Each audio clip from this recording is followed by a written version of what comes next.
there's two types of problems in the world. Two types of pain and suffering in the world.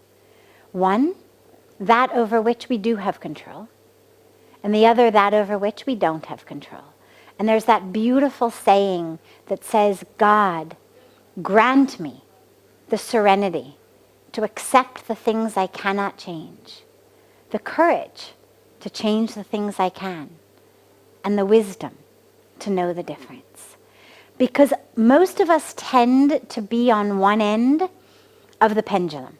So either, if we consider ourselves doers, we're the ones who want to try to fix everything. And it's a beautiful intention. The problem is that we can't. And so we end up a lot of times very frustrated because we are trying to fix whether it's someone else's addiction, whether it's someone else's bad choices, whether it's someone else's own suffering of their mind that they won't let us help them with, whether it's something happening in the Middle East, whether it's terrorism of countries and races and religions that are not ours. These are things we don't have control over. And so if we try to change them and attach ourselves to changing them, we feel frustrated. And we also lose a lot of energy unnecessarily, like the hamsters on treadmills. But the other end of the pendulum is also just as dangerous. And it afflicts people who tend to consider themselves very spiritual people. And that's the sense of, well, I don't have any control over anyone else's suffering, and so I need to just find peace in myself. The peace that we are supposed to find in ourselves is not that which enables us to sit back while other people suffer. If we have the ability to do anything. It is not a peace that watches somebody fall down in front of us and doesn't bend down to help them up. It is not a peace that enables us to build mansions while other people live in shacks, or to eat caviar while other people starve. That's not the spiritual peace that we need today. That is not enlightenment. That is not yoga. The peace that we need today is a peace that enables us to be such clear vessels and vehicles of the divine flow that my own ego doesn't get stuck in there. That when I am bending down to help the guy up, it's not about me helping someone.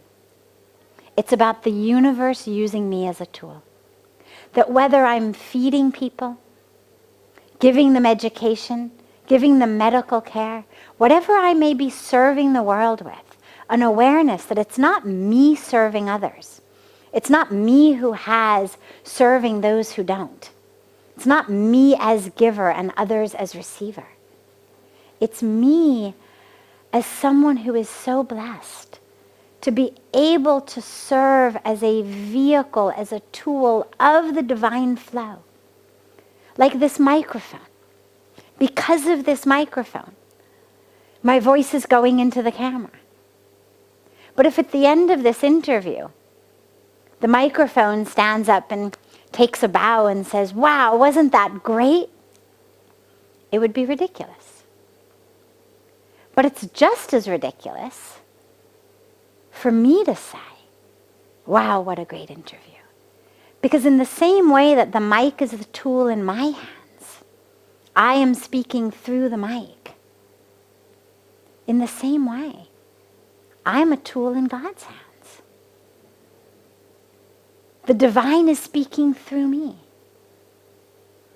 I don't get any more credit for any of this than the microphone does. And so when we serve, which we are all called upon to do, especially today, but the concept of seva, the concept of karma yoga, that's not of today. That's thousands of years ago in our scriptures.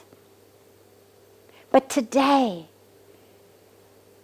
there is so much that needs us not to sit this one out, not for our highest peace to be about how can I be in peace while you suffer, but a peace that enables me to serve selflessly, not worried about logos and egos, as Pujya Sahviji always says, not worried about whose name, who's in the spotlight, who gets credit, whose ideas, whose way. Today, the peace we need is a peace that enables us to serve as humble, clear, very obedient vehicles and vessels of the divine, the way this mic is serving us right now.